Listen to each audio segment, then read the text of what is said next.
ಇಕೋಬ್ರಿಕ್ಸ್ನ ಪರಿಕಲ್ಪನೆಯನ್ನ ಕಾರ್ಯರೂಪಕ್ಕೆ ತಂದು ತಮ್ಮಲ್ಲಿರುವ ಪರಿಸರ ಪ್ರಜ್ಞೆಯನ್ನ ನಿರೂಪಿಸಿದ ಎಲ್ಲಾ ವಿದ್ಯಾರ್ಥಿಗಳಿಗೆ ಅಭಿನಂದಿಸುವ ಕಾರ್ಯಕ್ರಮ ಕೊಡವೂರಿನ ವಿಪ್ರಶ್ರೀ ಸಭಾಭವನದಲ್ಲಿ ನಡೆಯಿತು. ಕೊಡವೂರು ಶಾಲಾ ಹಳೆ ವಿದ್ಯಾರ್ಥಿ ಸಂಘ ಹಾಗೂ ಯುವಕ ಸಂಘ ಕೊಡವೂರು ಮತ್ತು ಸ್ನೇಹಿತ ಯುವ ಸಂಘ ಕಾನಂಗಿ ಇದರ ಸಂಯುಕ್ತ ಆಶ್ರಯದಲ್ಲಿ ಕೊಡವೂರಿನ ವಿಪ್ರಶ್ರೀ ಸಭಾಭವನದಲ್ಲಿ ಆಯೋಜಿಸಲಾದ ಇಕೋಬ್ರಿಕ್ಸ್ ಕಾರ್ಯಕ್ರಮದಲ್ಲಿ ಮರುಬಳಕೆಗೆ ಸಾಧ್ಯವಾಗದ ಪ್ಲಾಸ್ಟಿಕ್ ಅನ್ನ ಬಾಟಲಿಗಳಲ್ಲಿ ತುಂಬಿಸಿ ಇಕೋಬ್ರಿಕ್ಸ್ನ ಪರಿಕಲ್ಪನೆಯನ್ನ ಕಾರ್ಯರೂಪಕ್ಕೆ ತಂದು ತಮ್ಮಲ್ಲಿರುವ ಪರಿಸರ ಪ್ರಜ್ಞೆಯನ್ನ ನಿರೂಪಿಸಿದ ಎಲ್ಲಾ ವಿದ್ಯಾರ್ಥಿಗಳಿಗೆ ಕೊಡವೂರು ವಾರ್ಡ್ನ ನಗರಸಭಾ ಸದಸ್ಯ ವಿಜಯ ಕೊಡವೂರು ಅವರು ಶಾಲು ಹೊದಿಸಿ ಪ್ರಮಾಣ ಪತ್ರ ನೀಡಿ ಗೌರವಿಸಿದರು.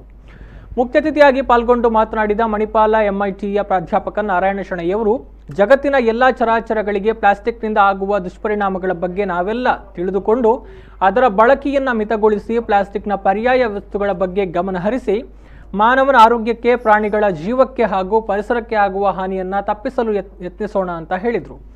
ಯುವಕ ಸಂಘದ ಉಪಾಧ್ಯಕ್ಷ ಶರತ್ ಚಂದ್ರ ಉದ್ದಿನಹಿತ್ಲು, ರವಿರಾಜ್ ಸಾಲಿಯಾನ್, ಪ್ರಭಾಕರ್ ಎಸ್ ಕೋಟ್ಯಾನ್, ಚಂದ್ರಶೇಖರ್ ಎನ್ ಕುಂದರ್ ಉಪಸ್ಥಿತರಿದ್ದರು.